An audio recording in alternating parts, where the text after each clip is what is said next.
When anyone talks about a sports saloon, we know almost instinctively what they mean, even though there's no set definition of what makes the difference between an ordinary family car and a sports saloon. It's to do with performance, with style, with good handling, and also with a certain panache, a certain character that encourages the enthusiastic driver to explore the car's full potential with zest and enjoyment. Now, Mitsubishi's range of sports saloons began in 1984 with the original Galant. And that car won the German Golden Steering Wheel Award and was voted one of the top 10 cars of 1986 by Britain's Car magazine. And now, Mitsubishi have developed the concept even further with this sleek, new, four-door sports saloon to be called the Galant Sapporo. It will compete in a rapidly expanding sector of the market for quick and responsive cars, which is largely dominated by German products. Cars such as the BMW 520. That's a typical product from the Bavarian stable. And then there's Audi, with the Audi 100, designed to compete with the BMW. And the Mercedes 190, the successful small car in that prestigious German manufacturer's range. Good cars, sure, but they do tend to come a bit expensive by the time you've added to the basic specification the sort of things that the real enthusiastic driver would like. The Mitsubishi Galant Sapporo is a good-looking car with its overall wedge shape, the smooth front end, the light alloy wheels, and its almost flush windows. Its drag coefficient is actually 0.35, and that's helped by the colour-coordinated air dam at the front end and this nicely integrated spoiler at the back end. Both the air dam and this lower section and the spoiler itself are made of a polyurethane material which is flexible so that it will sustain small bumps without any damage. In fact, the finish on the polyurethane is very good, as indeed is the finish of the overall car, because Mitsubishi have brought in a new system of water polishing at an intermediate stage of the painting. And that gives a especially smooth finish before they put the 2 coats of clear lacquer on top of the metallic paint.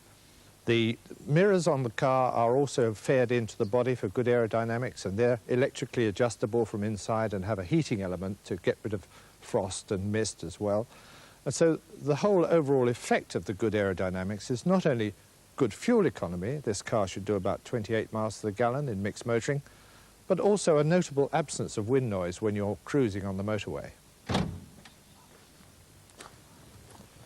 The Sapporo's muscle comes from a new 2.4-litre engine which develops 129 brake horsepower thanks to the electronically controlled multi-point fuel injection. It also has the well-established Mitsubishi balancer shafts to give that extra smoothness to the engine. And that 129 brake horsepower is enough oomph, they tell me, to take this car from 0 to 60 in just over 9 seconds and on to a maximum of over 120 miles an hour. And I think while we're looking at the engine, you must agree with me, it's a very well-engineered installation with everything neatly positioned and all the ancillaries well anchored to the bodywork. Tremendous attention to detail.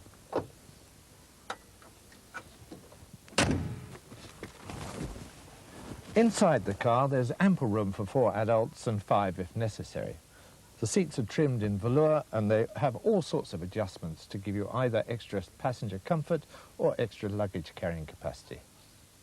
The driver's seat has 7 different adjustments: fore and aft, height adjustment, backrest recline angle, plus lumbar support and side support. These bolsters can be opened up or brought in to cradle your back.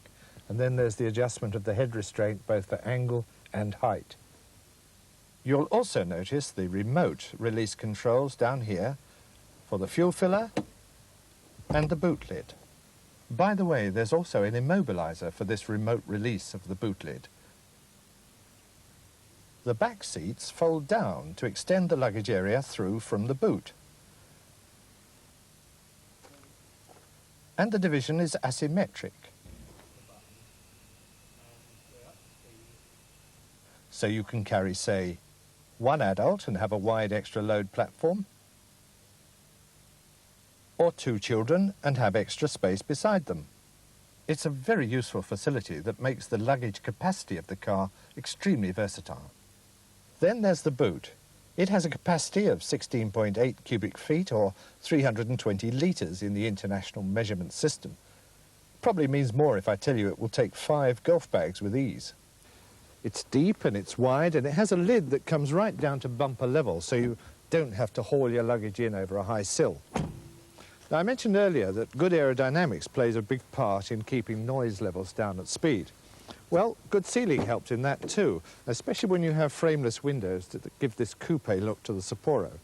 Well, on the Sapporo you've got sealing strips not only around the door frames here, but also down the doors themselves.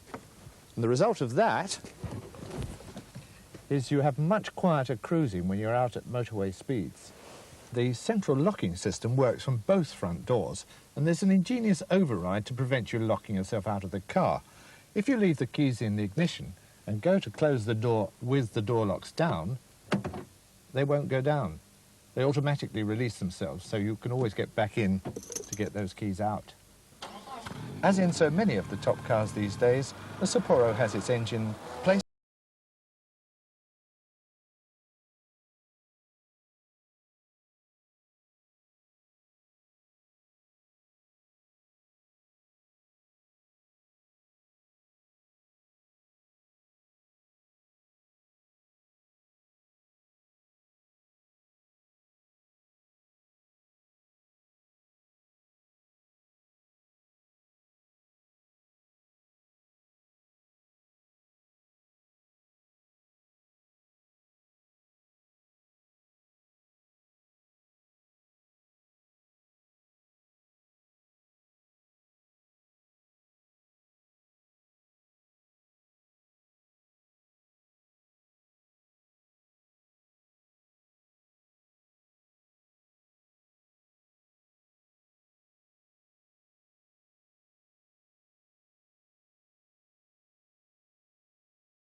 wonderful scenery up here in the lowlands of Scotland, and so little traffic. So, how does it go? Well, in a word, eagerly. There's plenty of pulling power right through the engine rev range, and it spins quite happily up to 6,000 revs. The clutch action is light and positive, and the gears snick in smoothly.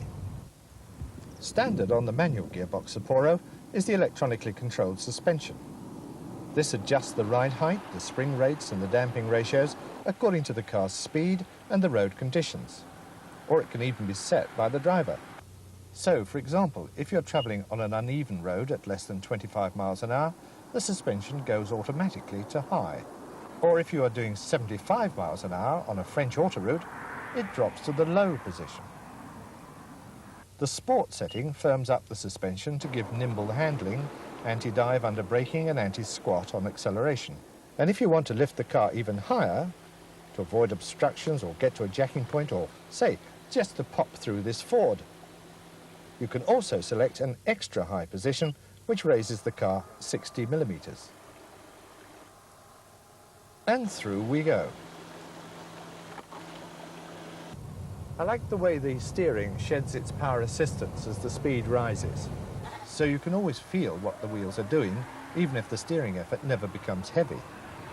Pushed hard through the corners, the Sapporo hangs on confidently, with its fat tyres providing plenty of grip, while the electronically controlled suspension gives a good ride comfort in poor going.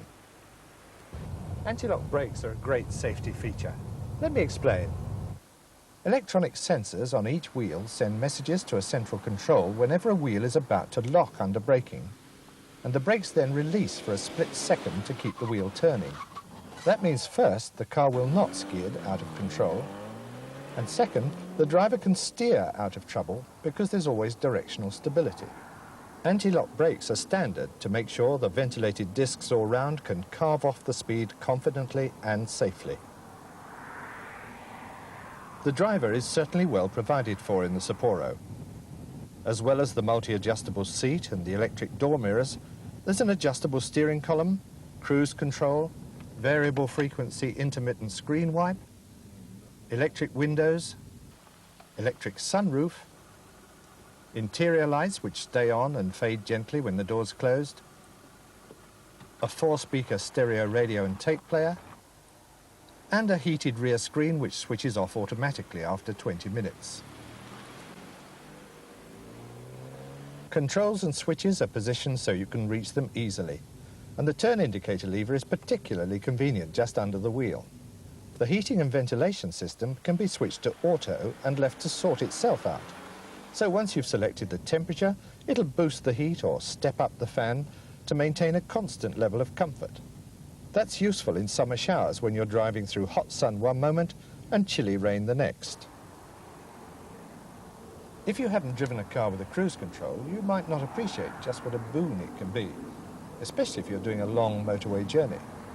You simply decide on the speed you want, drive up to that speed, set it, and then you can take your foot off the accelerator. The car then maintains that rate up or downhill, but you can override it instantly by touching the brakes, the clutch, or, in the automatic version, the transmission lever.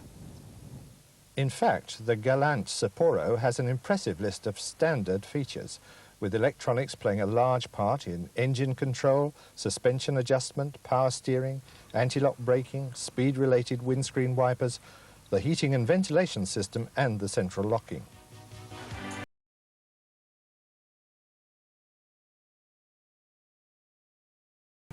Overall, it's a car which seems to relish being driven enthusiastically, and that will eat up the miles whether you're whistling down a German autobahn or winging through a deserted, windy lane in the Scottish border country. To think of all those people who pay lots of money to jet off to the crowded Mediterranean beaches, and there's all these bonny banks and braes of Scotland available on their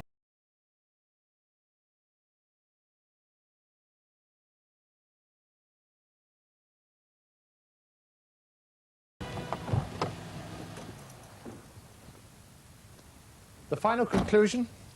The Mitsubishi Galant Sapporo is a handsome car that really delivers. It combines performance, style, agility and a high-tech specification with just that